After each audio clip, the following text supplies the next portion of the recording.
baik. Di sini saya akan menjelaskan materi yang pertama, yaitu pembenihan kelapa sawit, yang mencakupi proses pembenihan, seleksi benih, dan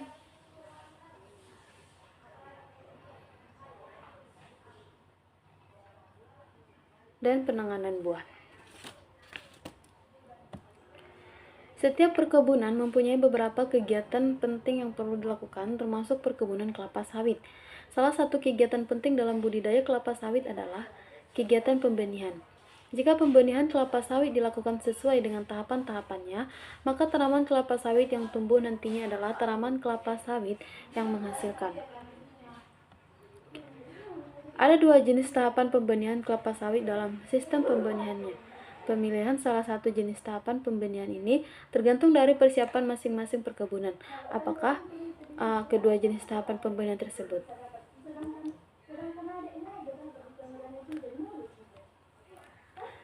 Pembenihan kelapa sawit berdasarkan Peraturan Menteri Pertanian Republik Indonesia Nomor 131 Tahun 2013 tentang Pedoman Budidaya Kelapa Sawit yang baik. Ada beberapa kegiatan dalam budidaya kelapa sawit yang dapat membantu para pemilik kebun meningkatkan produksi dan produktivitas kebunnya sebelum pemanenan.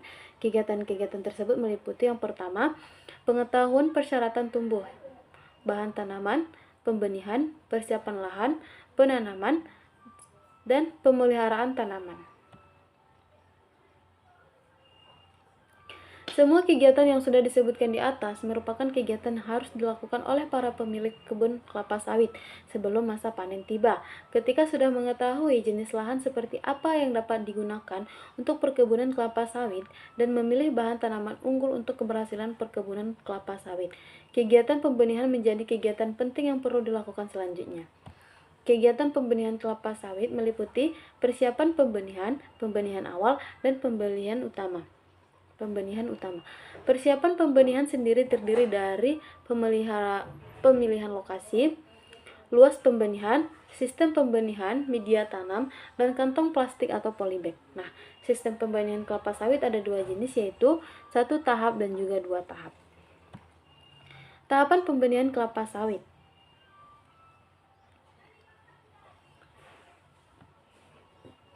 Sistem pembenihan kelapa sawit terdiri dari dua jenis tahapan, yaitu 1 tahap dan 2 tahap. Pemilihan 1 tahap atau 2 tahap tergantung dari persiapan yang dimiliki oleh masing-masing pemilik kebun sebelum kecambah dikirim ke lokasi pembenihan.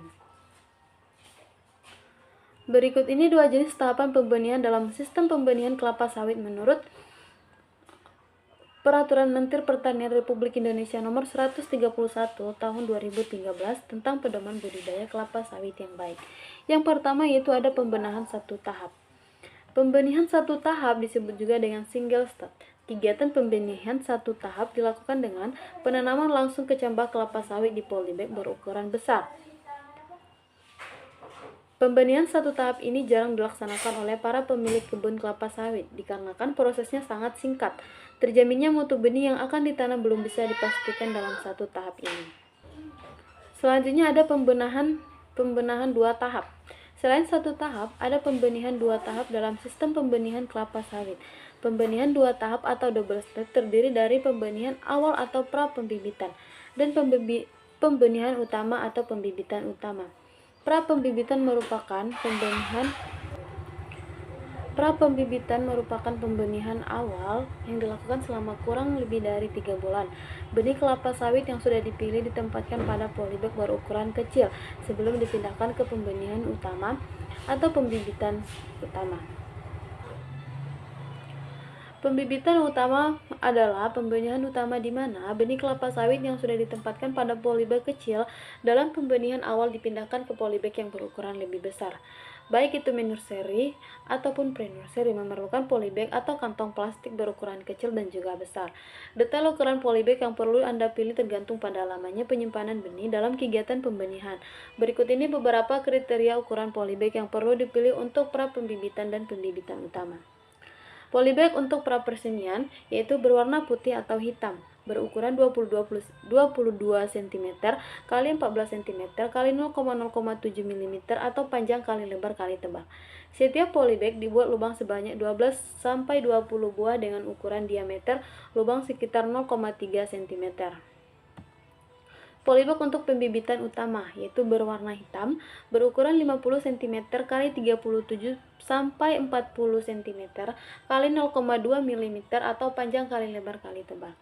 Setiap polybag dibuat lubang sebanyak 12 buah pada ketinggian 10 cm dari bawah polybag dengan ukuran diameter lubang sekitar 0,5 cm. Mengapa banyak pemilik perkebunan kelapa sawit memilih pembenihan 2 tahap daripada pembenihan 1 tahap? Nah, ada keuntungan yang bisa dilihat dari pembenihan 2 tahap. Yang pertama, tersedianya waktu untuk mempersiapkan pembenihan utama. Yang kedua, kemudahan dalam pengawasan dan pemeliharaan. Ketiga, benih yang akan ditanam lebih terjamin kualitasnya karena telah diseleksi terlebih dahulu. Yang terakhir, seleksi benih yang ketat dapat mengurangi kebutuhan tanah dan polybag besar di pembenihan utama. Kemudahan mengelola kegiatan perkebunan kelapa sawit dengan Appleton's Apes. Semua kegiatan dalam perkebunan kelapa sawit, termasuk kegiatan pembenihan, masing-masing memiliki peran yang penting. Ketika semua kegiatan tersebut dilakukan dengan baik dan benar, sesuai dengan tahapannya, maka peluang perkebunan kelapa sawit menghasilkan TBS berkualitas tinggi yang akan semakin besar. Kegiatan perkebunan kelapa sawit yang tidak sedikit membuat banyak para pemilik kebun mencari cara agar semua kegiatan tersebut dapat dilakukan dan diselesaikan secara efektif dan efisien. Perkembangan teknologi yang semakin maju saat ini bisa dimanfaatkan untuk pengelolaan kebun kelapa sawit, termasuk penggunaan teknologi dalam bentuk sistem. Plantation Apes hadir sebagai solusi terbaik untuk kemudahan pengelolaan perkebunan kelapa sawit. Dibuat dan dikembangkan oleh Apes merupakan sebuah sistem berbasis website dan mobil yang memiliki berbagai fitur bermanfaat untuk perkebunan kelapa sawit. Tidak hanya berguna untuk menyimpan dan mengelola data perkebunan, Apes juga dapat digunakan untuk membuat beberapa laporan. Laporan tersebut nantinya dapat digunakan untuk mengambil keputusan. Tanaman kelapa sawit memang masih menjadi primadona perkebunan di Kalimantan Tengah. Berdasarkan rekapitulasi data sertifikasi benih tanaman perkebunan di Kalimantan Tengah pada tahun 2021, sebanyak 96,1% benih tanaman perkebunan yang disertifikasi di Kalimantan Tengah adalah komoditas kelapa sawit, baik berupa kecambah kelapa sawit, bibit kelapa sawit di pre-nursery maupun bibit kelapa sawit siap tanam. Data menunjukkan bahwa pembelian kecambah kelapa sawit dari sumber benih kelapa sawit di Kalimantan Tengah, PT Gunung Sejahtera Ibu Pertiwi, pada tahun 2021 mengalami peningkatan sebesar 130,9% dibandingkan tahun 2020. Begitu halnya dengan penyaluran atau pembelian bibit kelapa sawit siap tanam pada tahun 2021 juga mengalami peningkatan sebesar 59,2% dibandingkan tahun 2020. Menghadapi tingginya permintaan atas bibit kelapa sawit siap tanam di Kalimantan Tengah, tentunya menjadi tantangan bagi para penangkar bibit kelapa sawit di Kalimantan Tengah untuk tetap memperhatikan dan menjaga kualitas bibit yang dihasilkan. Tingginya pembelian kecambah kelapa sawit di tengah masyarakat Kalimantan Tengah juga harus diimbangi dengan kemampuan masyarakat dalam mengelola kecambah tersebut. Karena bibit kelapa sawit yang berkualitas tidak cukup mengandalkan diri varietas unggul saja, namun juga harus dikelola dengan teknik pembibitan yang benar dengan sesuai dengan standar. Akibat pembibitan kelapa sawit yang tidak sesuai standar. Kesalahan teknis dalam pembibitan merupakan salah satu faktor penyebab abnormalitas pada tanaman kelapa sawit bibit selain faktor genetik. Kategori bibit kelapa sawit yang abnormal dan di pembibitan kelapa sawit antara lain kimera, kelainan pembentukan klorofil pada daun, titik tumbuh tidak berkembang normal, kecil atau malformasi, pelepas serta anak daun tegak dan kurang membuka atau bibit erek. Anak daun rapat, anak daun jarang, daun seperti rumput, daun menggulung, penyakit tajuk tidak normal, kerdil, serta bibit berputar dengan pertumbuhan memutar yang tidak baik. Bibit kelapa sawit abnormal yang disebabkan oleh faktor genetik tidak dapat disembuhkan sehingga harus diapkir dan dimusnahkan. Sedangkan bibit sawit abnormal yang disebabkan oleh kesalahan teknis dalam pembibitan masih dapat diperbaiki melalui tindakan budidaya dengan mendapatkan perawatan intensif.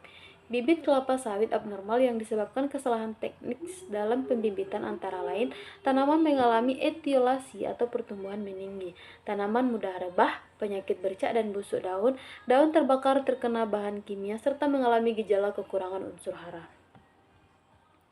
Pembibitan kelapa sawit yang belum memenuhi standar dan kerap kali dijumpai di Kalimantan Tengah antara lain, pembibitan kelapa sawit dapat dilaksanakan secara satu tahap single stage atau double stage. Namun, pembibitan kelapa sawit satu tahap hanya direkomendasikan apabila bibit yang dikelola kurang dari 2.000 batang. Pembibitan kelapa sawit satu tahap dilakukan dengan cara penanaman kecambah kelapa sawit langsung di polybag berukuran besar. Sedangkan pembibitan kelapa sawit 2 tahap dilakukan pembibitan awal pre-nursery terlebih dahulu selama minimal 3 bulan pada polybag berukuran kecil, dan selanjutnya itu dipindahkan ke pembibitan utama nursery dengan polybag berukuran lebih besar.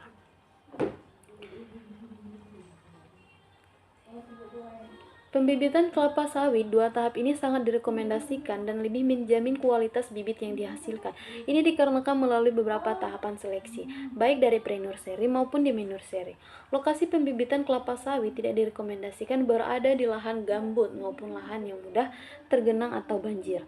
Lokasi pembibitan kelapa sawit yang dianjurkan adalah lahan mineral berupa hamparan terbuka dengan topografi yang rata, kemiringan maksimal 5%. Kebun pembibitan kelapa sawit harus memiliki sistem drainase yang baik, dekat dengan sumber air yang tersedia sepanjang tahun, serta memiliki akses jalan yang baik dan layak. Luas kebun pembibitan yang harus disesuaikan dengan jumlah bibit yang akan diproduksi atau ukuran polybag di nursery minimal 30 cm x 40 cm. Jarak tanaman yang diberikan untuk ruang pertumbuhan bibit dan jalan untuk pengawasan atau pemeliharaan. Penanaman yang terlalu dangkal dapat menyebabkan bibit mudah rebah. Kecambah kelapa sawit dianjurkan ditanam pada kedalaman lebih kurang dari 1,5 cm dari permukaan tanah. Pada saat penanaman perlu diperhatikan posisi dan arah kecambah, yaitu bakal daun, plumula, menghadap ke atas dan bakal akar radikula menghadap ke bawah. Ciri-ciri bakal daun adalah bentuknya yang agak menajam dan berwarna kuning muda, sedangkan bentuk bakal akar agak tumpul dan berwarna lebih kuning dari bakal daun. Keterlambatan penanaman akan mengakibatkan kerusakan atau kelainan pada kecambah tersebut. Antara lain, bakal akar dan daun akan menjadi panjang sehingga mudah patah dan mempersulit penanaman. Kecambah akan mengalami kerusakan karena lebih rentan terserang jamur, dan kecambah akan menjadi tidak segar, mati atau kering karena kekurangan air, ataupun menjadi busuk pada akar atau daun. Jarak tanam yang terlalu rapat dapat menyebabkan tanaman mengalami etiolasi dan memudahkan penyebaran patogen penyebab penyakit daun kelapa sawit. Jarak tanam antar polybag di nursery yang dianjurkan adalah minimal 70 cm dikali 70 cm. Menurut Sutarman 2017, kebersihan lahan dari gulma merupakan hal yang sangat penting untuk mencegah penyebaran penyakit daun pada tanaman kelapa sawit. Hal ini disebabkan karena gulma dapat bertindak sebagai inang alternatif bagi Curvularia atau penyebab penyakit bercak daun, dan Anthracnosa penyebab penyakit busuk daun. Kedua patogen penyebab penyakit daun pada tanaman kelapa sawit tersebut bersifat airborne patogen, sehingga harus diwaspadai ketika terjadi hujan dan hembusan angin yang kuat karena akan memindahkan spora dari sumbernya ke pertanaman kelapa sawit. Herbisida dapat digunakan untuk mengandalkan gulma di sekitar polybag di nursery kelapa sawit. Namun, pengaplikasian herbisida ini harus sangat hati-hati karena daun yang terkena percikan herbisida ini dapat mengalami kerusakan seperti terbakar. Jenis dan dosis herbisida yang digunakan juga perlu diperhatikan, menyesuaikan dengan gulma yang ada di kebun pembibitan. Penyiraman langsung yang terlalu deras dapat menyebabkan akar benih terbongkar. Penyiraman yang kurang merata juga menyebabkan pertumbuhan tanaman yang heterogen. Bibit akan tumbuh normal apabila kebutuhan airnya terpenuhi. Volume air yang dibutuhkan untuk tanaman kelapa sawit di pre-nursery adalah 300 ml air per batang per hari, sedangkan di nursery adalah 3 liter air per batang per hari. Dosis pemupukan yang tidak sesuai. Pemupukan dilakukan berdasarkan jenis, dosis, dan jadwal yang direkomendasikan oleh masing-masing pemilik varietas, sehingga tidak dijumpai gejala kekurangan unsur hara pada tanaman. Waktu pembibitan bibit dari pre-nursery ke main-nursery yang tidak tepat. Pemindahan bibit dari pre-nursery ke main-nursery yang terlalu cepat dapat menimbulkan efek hangus atau scorching. Sedangkan pemindahan bibit dari pre-nursery ke main-nursery yang terlalu lambat akan menyebabkan etiolasi. Waktu yang tepat untuk pemindahan kelapa sawit dari pre-nursery ke main-nursery yaitu saat bibit berumur lebih kurang 12 minggu atau 3 bulan setelah tanaman. Pedoman teknis dalam pembibitan kelapa sawit. Abnormalitas tanaman kelapa sawit yang disebabkan kesalahan teknis dalam pembibitan tersebut tentunya sangat merugikan. Menurut Lubis 2008, keberadaan tanaman kelapa sawit abnormal di lapangan sangat merugikan karena tidak dapat berproduksi, dan bila berproduksi hanya 25-50% dari produksi tanaman abnormal. Oleh karena itu, untuk mencegah abnormalitas dan meningkatkan kualitas bibit kelapa sawit, diharapkan untuk menerapkan standar teknis pembibitan kelapa sawit sesuai keputusan Menteri Pertanian RI nomor 26 KPTS KB 0,20 bulan 5 2021 tentang pedoman produksi, sertifikasi, peredaran, dan pengawasan benih tanaman kelapa sawit. Tanaman kelapa sawit, deskripsi singkat. Bab pertama buku ini membahas tentang gambaran umum mengenai tanaman kelapa sawit serta perkebunan kelapa sawit di Indonesia. Tentang tanaman kelapa sawit, ada penjelasan mengenai aspek botani dan morfologi kelapa sawit termasuk bagian-bagian dari buah kelapa sawit dan jenis-jenisnya, serta sejarah masuk dan berkembangnya perkebunan sawit di Indonesia. Selain itu juga ada penjelasan mengenai aspek agronomi atau budidaya kelapa sawit yang meliputi syarat hidup, teknik penanaman, dan pemeliharaan.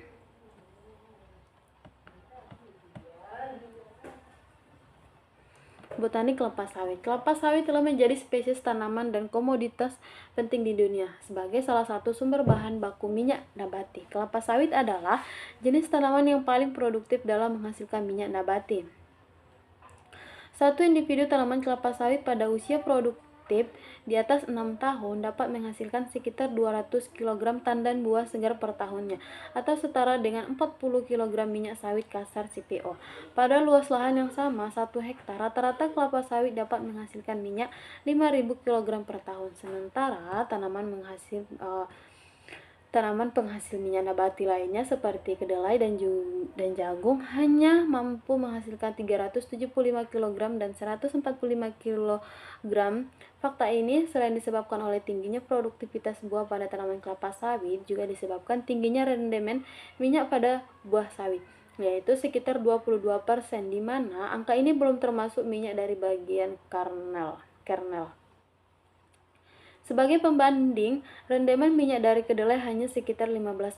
Pada tabel 1 ini berikut disajikan beberapa informasi mengenai produktivitas kelapa sawit di Indonesia saat sekarang. Parameter berat tandan proporsi 23-27 kg, persentase bagian buah atau berondolan 60-65%, persentase kandungan minyak dalam tandan 21-23%, persentase bagian daging buah pada setiap buah 71-76%, persentase bagian daging buah pada setiap tandan 44-46%, persentase bagian cangkang pada setiap buah 10-11%, persentase bagian kernel pada setiap tandan 5-7%. Persentase bagian kernel pada setiap buah 21-22%. Produktivitas tandan buah per hektar per tahun 25-30 ton. Produktivitas CPO per hektar per tahun 5-6 ton. Jumlah pohon per hektar 130-140. Tingginya produktivitas dan nilai ekonomi kelapa sawit dibantu komoditas lainnya menjadikan kelapa sawit sebagai komoditas andalan di beberapa negara tropis, terutama Indonesia dan Malaysia. Kelapa sawit merupakan spesies tanaman tropis dan tidak dapat ditumbuhkan di daerah subtropis, termasuk ke dalam kelompok palma atau suku Arecaceae. Kelapa sawit satu keluarga dengan kelapa dan kelompok pinang-pinangan palem lainnya, seperti anggota keluarga Arecaceae lainnya. Kelapa sawit memiliki ciri daun majemuk berwarna hijau yang menyirip dan menempel pada sebuah pelepah. Pada satu pelepah yang memiliki panjang antara 7-9 meter, terdapat 250-400 helai daun. Pada fase awal perkembangannya, setiap tahun dapat tumbuh 20-30 pelepah, dan akan terus menurun dengan semakin bertambahnya umur tanaman, dengan rata-rata per bulan sekitar 1,5 pelepah. Dengan demikian, kelapa sawit menghasilkan biomasa yang melimpah, yaitu lebih dari 6 ton per hektar per tahun.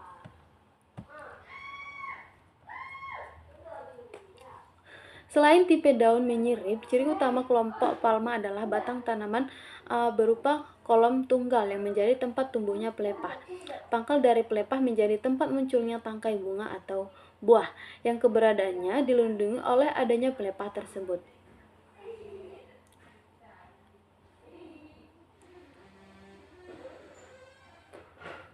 Dalam satu pohon atau individu, kelapa sawit dapat menghasilkan bunga jantan dan bunga betina. Bunga betina memiliki ukuran lebih besar dan mekar, sementara bunga jantan berbentuk lancip dan panjang. Penyerbukan tanaman kelapa sawit bergantung pada bantuan angin dan hewan seperti lebah. Rasio atau proporsi jumlah bunga jantan dan bunga betina sex ratio merupakan faktor utama yang mempengaruhi produktivitas kelapa sawit. Semakin tinggi jumlah bunga betina, maka potensi produksi buah sawit juga semakin tinggi. Kelapa sawit mulai berbunga pada umur 3-4 tahun. Bunga betina akan menjadi buah dalam waktu 6 bulan. Proses pematangan buah sawit dapat diamati dari perubahan warna dari kulit buahnya, berawal dari warna hijau menjadi merah hingga pada saat telah matang. Kandungan minyak pada buah akan bertambah seiring dengan perkembangan kematangan buah. Setelah fase matang mencapai puncaknya, kandungan asam lemak bebas cenderung akan meningkat dan diikuti merontoknya buah atau membrondol. Sejarah kelapa sawit di Indonesia. Kelapa sawit berasal dari daerah tropis di Afrika Barat. Keberadaan kelapa sawit di Indonesia bermula di tahun 1848, yaitu dengan dibawanya 2 bibit kelapa sawit di daerah Mauritius dan 2 lainnya dari Hortorus botanicus, Belanda, oleh pemerintah Hindia Belanda, yang kemudian ditanam sebagai tanaman hias di kebun raya Bogor. Perkembangan revolusi industri menimbulkan ledakan permintaan akan minyak nabati. Hal ini memicu para produsen untuk menggenjot produksi minyak nabati. Selain salah satu yang potensial adalah minyak sawit dari daerah tropis, pemerintah Hindia Belanda kemudian menggiatkan perkebunan kelapa sawit. Perkebunan kelapa sawit pertama berada di Delhi, Sumatera Utara, dan Aceh dengan luas perkebunan mencapai 5.000 hektar. Pada awal abad ke-20, perkebunan kelapa sawit di Hindia Belanda berkembang sangat pesat. Namun, sejak pendudukan Jepang pada 1940, perkembangan kelapa sawit mulai menunjukkan penurunan karena perbedaan orientasi dan penjajahan Jepang. Setelah pendudukan Jepang berakhir, perkebunan kelapa sawit diambil oleh pemerintah Republik Indonesia. Pada saat itu, sekitar tahun 1960-an, pemerintah membentuk Badan Kerjasama Militer dengan buruh perkebunan yang dikenal dengan istilah BUMIL, buruh militer, sebagai badan yang mengelola perkebunan sawit. Tidak kondusifnya kondisi politik dan keamanan pada masa Orde Lama menyebabkan produksi minyak sawit Indonesia tidak maksimal. Sementara perkembangan sawit di negara tetangga, Malaysia, berjalan sangat baik, yang menjadikannya sebagai produsen minyak sawit terbesar di dunia. Pada masa Orde Baru, perkembangan sawit Indonesia mulai menunjukkan perkembangan yang positif. Pemerintah mendorong perkebunan dan industri sawit sebagai sektor yang mampu mendongkrak penciptaan lapangan kerja, kesejahteraan masyarakat, dan juga devisa negara. Pada era ini dikenal kebijakan PIR BUMN, perusahaan inti rakyat perkebunan, yang menyebabkan perkembangan luas kebun sawit hingga saat ini. Sekarang Indonesia kembali menjadi produsen minyak sawit terbesar di dunia, menggeser posisi Malaysia. Bagian-bagian buah sawit.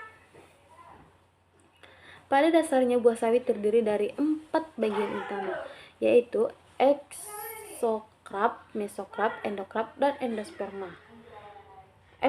Eksokrap merupakan bagian terluar dari buah sawit yang berupa kulit buah yang bertekstur licin dan berwarna merah jingga pada buah yang matang. Mesokrap adalah bagian penting dari buah sawit karena bagian inilah sebagian besar minyak tersimpan. Bagian ini adalah daging buah yang berserabut dan berwarna kuning terang. Sementara itu, endokrap adalah bagian lebih dalam setelah mesokrap yang berupa Cangkang atau tempurung yang melindungi bagian dalam yang berupa inti sawit atau tempurung yang melindungi bagian dalam yang berupa inti sawit atau karnel. Pada karnel inilah embrio sawit berada di mana merupakan bagian yang menghasilkan minyak inti sawit. Varietas kelapa sawit secara umum dilihat dari ketebalan daging buah dan ukuran kernel ataupun ketebalan cangkangnya. Dikenal 3 jenis kelapa sawit, yaitu Dura, Pisifera, dan Tenara. Walaupun sebenarnya ada banyak sekali varietas sawit baik yang telah lama ada maupun yang baru saja dikembangkan melalui persilangan guna mendapatkan karakteristik unggul.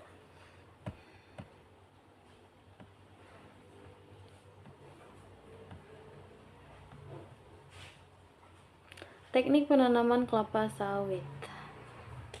Untuk mendapatkan produktivitas yang maksimal, penanaman kelapa sawit harus mengikuti prosedur yang tepat. Teknik penanaman kelapa sawit yang tepat akan menghasilkan tanaman yang sehat dan juga seragam.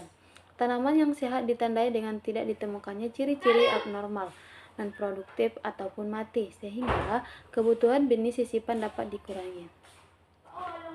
Tanaman yang sehat menjadi dasar dari tercapainya produktivitas yang baik. Tanaman yang sehat akan mampu berproduksi secara lebih awal dalam ukuran waktu yang lebih singkat.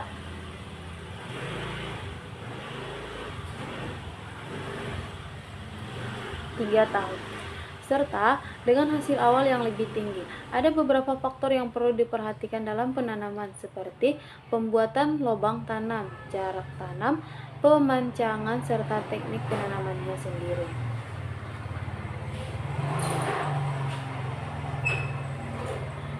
Lubang tanam sebaiknya telah disiapkan 1 bulan sebelum penanaman. Hal ini dalam rangka mengurangi keasaman tanah. Tanah lapisan atas atau topsoil yang lebih subur sebaiknya dipisahkan dari tercampurnya dengan tanah lapisan bawah atau subsoil. Nantinya pada proses penanaman, tanah lapisan atas ini perlu dicampur dengan pupuk TSP dan ditimbun di bagian bawah dekat dengan posisi perakaran untuk meningkatkan efektivitas penyerapan oleh akar tanaman yang baru beradaptasi. Pembuatan lubang tanam dapat dilakukan secara manual menggunakan cangkul atau hole digger untuk skala kecil. Sementara untuk skala besar sebaiknya menggunakan ekskavator. Ukuran lubang sebaiknya dibuat lebih besar dengan diameter 90 cm dan tinggi minimal 60 cm. Pola jarak tanam yang dianjurkan pada perkebunan kelapa sawit adalah dengan pola segitiga sama sisi. Penentuan jarak tanam disesuaikan dengan tingkat kesuburan lahan, topografi lahan, dan karakter tanaman itu sendiri. Jarak tanam yang teratur akan diperoleh jika dilakukan dengan proses pemancangan yang baik pula. Pemancangan merupakan kegiatan mengatur posisi atau letak tanaman dengan jarak tertentu. Arah barisan tanaman kelapa sawit pada umumnya adalah arah utara atau sampai selatan, namun pada keadaan tertentu dapat disesuaikan dengan topografi. Skema pemancangan untuk lahan dengan topografi datar dapat dilihat gambarnya. Untuk teknik penanaman dimulai dari persiapan bibit yang sebaiknya dilakukan 2 minggu sebelum ditanam. Persiapan ini meliputi adaptasi bibit, yaitu memulai memutar bibit pada polybag agar akarnya yang menembus tanah dapat terputus dan beregenerasi. Benih yang akan ditanam sebaiknya berumur antara 10-12 bulan. Sehari sebelum penanaman, bibit harus sudah disebar atau diposisikan di samping lubang tanam yang telah dibuat sebelumnya. Sebelumnya ditanam, dasar polybag dari bibit harus disayat terlebih dahulu, untuk kemudian dimasukkan ke dalam lubang tanam. Setelah bibit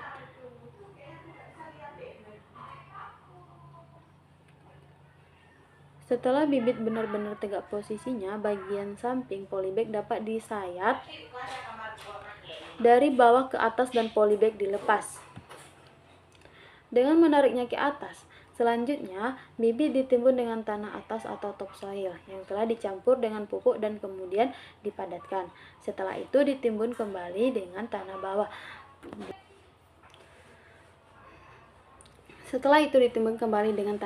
Atau subsoil.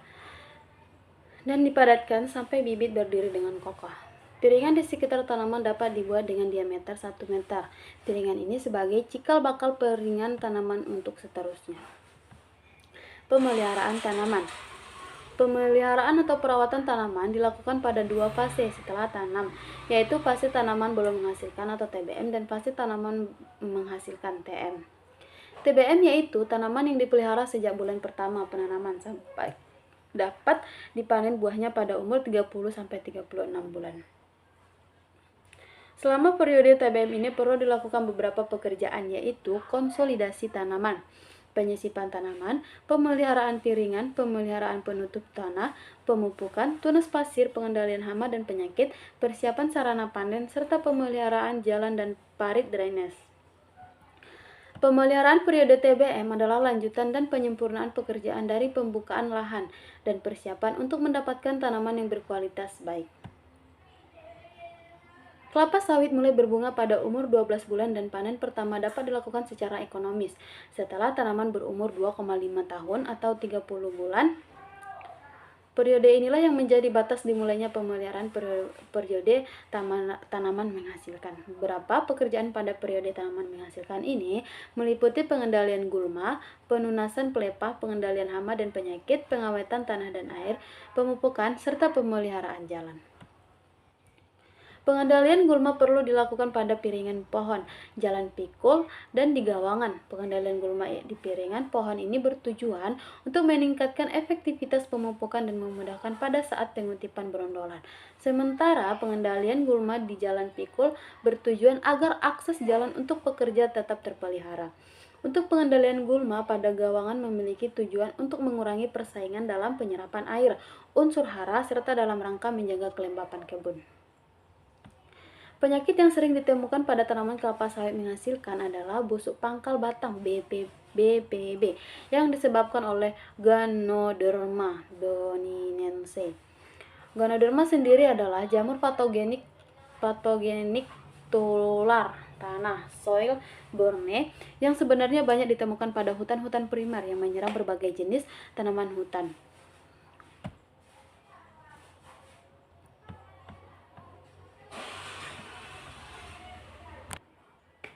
Nama latin kelapa sawit Elais guinensis berasal dari bahasa Yunani kuno elai yang berarti zaitun. Nama ini diberikan karena buahnya mengandung banyak minyak. Tanaman elegan ini berasal dari daerah tropis basah di Afrika dan masih memiliki kekerabatan dengan kelapa. Kelapa sawit memiliki organ vegetatif berupa daun, batang, akar, serta organ reproduktif berupa bunga dan buah. Yang pertama, daun. Daun kelapa sawit merupakan daun majemuk. Daunnya menyerupai daun pada tanaman kelapa. Panjang pelepah daun sekitar 6,5 sampai 9 meter tergantung varietas. Semakin pendek pelepah daun, semakin banyak populasi kelapa sawit yang dapat ditanam persatuan luas sehingga semakin tinggi produktivitasnya. Jumlah anak daun pada setiap pelepah berkisar antara 250 sampai 400 helai. Produksi pelepah daunnya selama 1 tahun dapat mencapai 20 sampai 30 pelepah. Daun terdiri atas bagian-bagian. Yang pertama, kumpulan anak daun yang mempunyai helaian, lamina, dan tulang anak daun midrib. Rachis yang merupakan tempat anak daun melekat. Tangkai daun petiole yang merupakan bagian antara daun dan batang. Sel udang daun sep yang berfungsi sebagai perlindungan dari kuncup dan memberi kekuatan pada batang. Daun kelapa sawit dihasilkan dalam urutan-urutan yang teratur menurut deret Fibonacci 1, 2, 3, 5, 8, 13, dan seterusnya, yang merupakan hasil penjumlahan dari dua angka sebelumnya. Selain umumnya, daun kelapa sawit memiliki flotaksis atau susunan daun yang merupakan kelipatan angka 8. Daun termuda yang sudah mengembang sempurna secara konvensional dinamakan daun nomor 1, sedangkan daun yang masih terbungkus seludung atau pupus daun atau spare lab dinamakan daun nomor negatif -1, -2, dan seterusnya. Daun yang memiliki nomor sama pasti berada pada fase fisiologis yang sama dari urutan proses inisasi daun sampai proses layunya daun. Selanjutnya batang. Batang kelapa sawit berbentuk silinder dengan diameter sekitar 20-75 cm. Tinggi batang bertambah sekitar 45-60 cm per tahun tergantung varietas. Umur ekonomis tanaman sangat dipengaruhi oleh pertambahan tinggi batang per tahun. Semakin rendah pertambahan tinggi batang, semakin panjang umur ekonomis tanaman. Batang diselimuti oleh pangkal pelepah daun tua sampai kira-kira umur 11-15 tahun.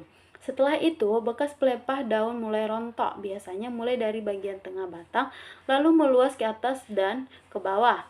Batang kelapa sawit tua biasanya sudah tidak ada lagi bekas tangkai pelepah daun tua, kecuali sedikit di bawah tajuknya.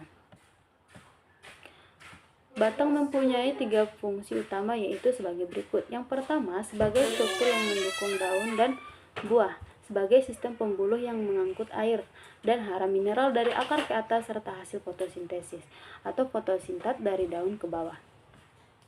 Kemungkinan juga berfungsi sebagai organ penimbunan zat makanan. Selanjutnya ada akar.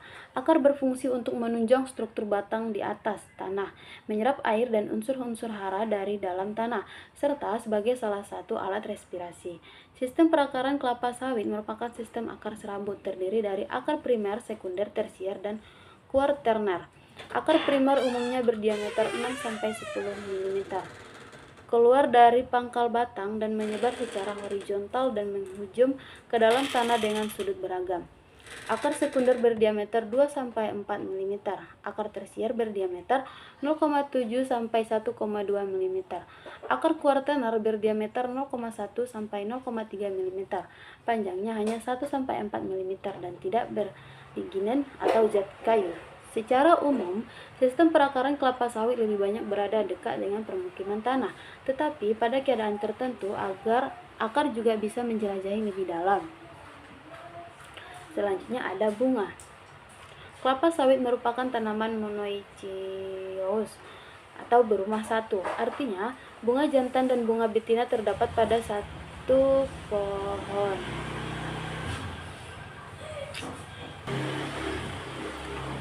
Rangkaian bunga jantan terpisah dengan rangkaian bunga betina. Walaupun demikian, kadang-kadang dijumpai juga bunga jantan dan betina pada satu tandan.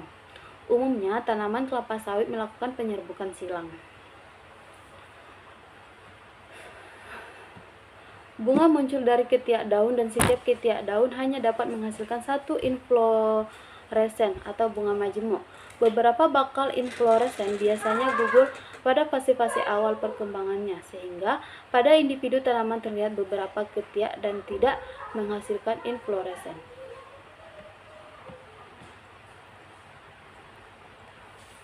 Selanjutnya ada buah. Buah atau brondolan terkumpul di dalam tandan. Dalam satu tandan terdapat sekitar 1.600 brondolan.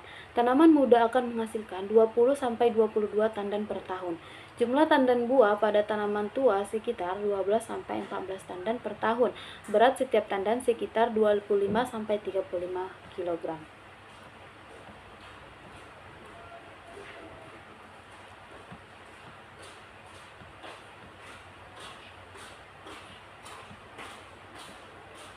Tahap pertumbuhan kelapa sawit.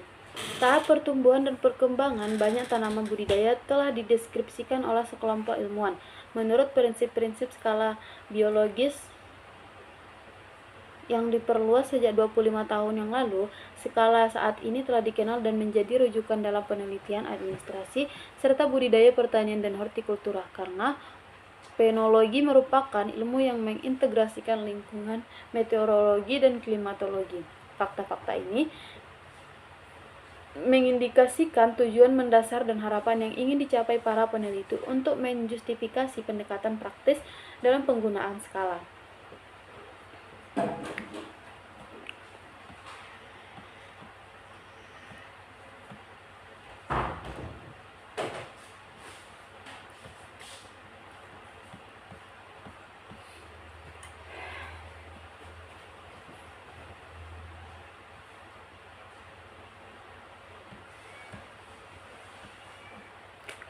Prinsip-prinsip dasar skala BBCH adalah skala umum membentuk kerangka kerja skala individual yang akan dikembangkan. Skala ini juga dapat digunakan untuk spesies tumbuhan yang saat ini belum memiliki skala khusus. Tahapan fenologi yang sama pada setiap spesies tumbuhan diberikan kode yang sama. Yang pertama, untuk setiap kode BBCH diberikan deskripsi dan setiap tahapan penting dilampirkan gambar ilustrasi atau foto dan digunakan karakteristik morfologi eksternal yang mudah dikenali. Kecuali dinyatakan secara khusus, hanya perkembangan cabang utama yang diperhitungkan dalam pertimbangan. Tahapan-tahapan pertumbuhan merujuk pada individu tumbuhan yang ada dalam satu hamparan. Karakteristik hamparan tumbuhan dapat dipertimbangkan jika diperlukan. Nilai-nilai relatif ukuran penting yang spesifik, spesies, dan atau varietas digunakan untuk indikasi ukuran.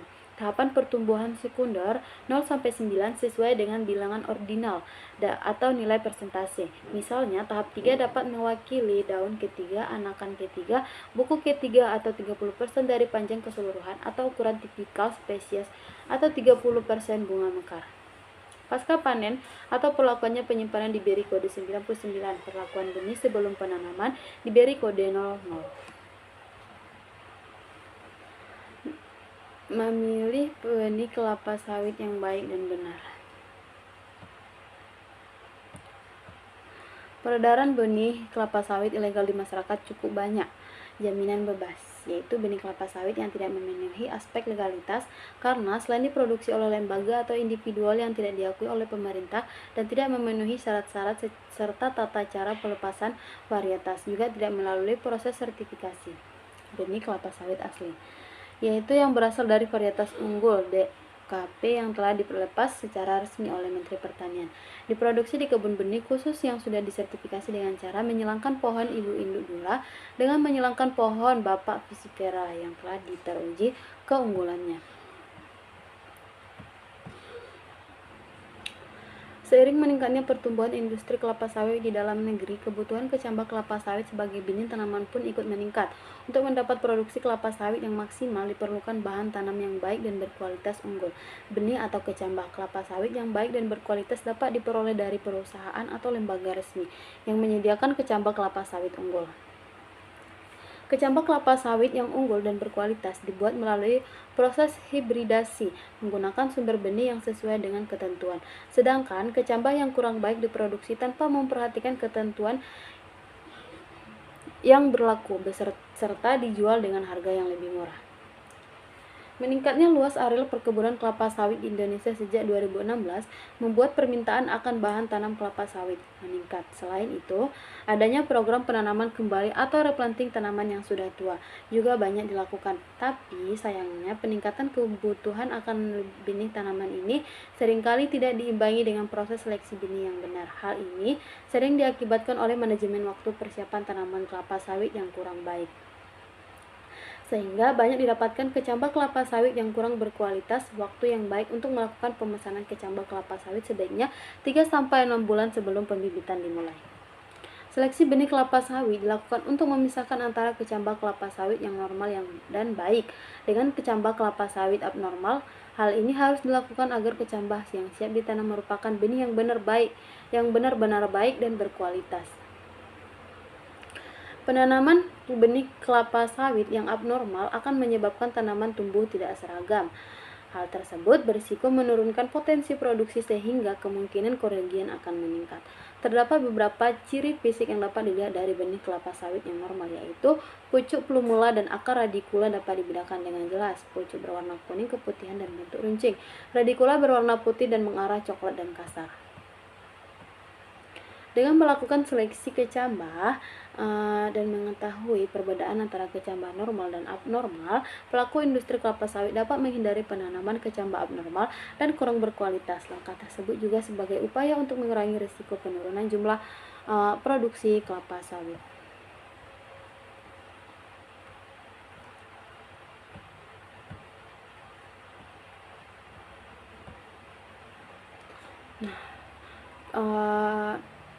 Seleksi benih yaitu kita harus memilih benih yang baik untuk pembibitan kelapa sawit, yaitu benih yang memiliki sertifikasi karena kemurnian genetik terjamin dan perkecambahan benih dilakukan dengan rapi dan sistematis, sehingga asal-usulnya dapat ditelusuri ke pohon induk, memiliki cap marker varietas di setiap benihnya yang tidak bisa hilang.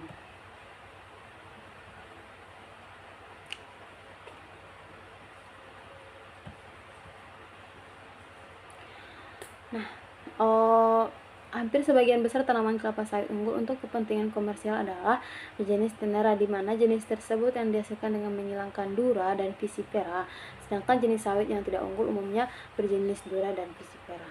Baik, sekian presentasi pemaparan materi 1, yaitu pembenihan kelapa sawit.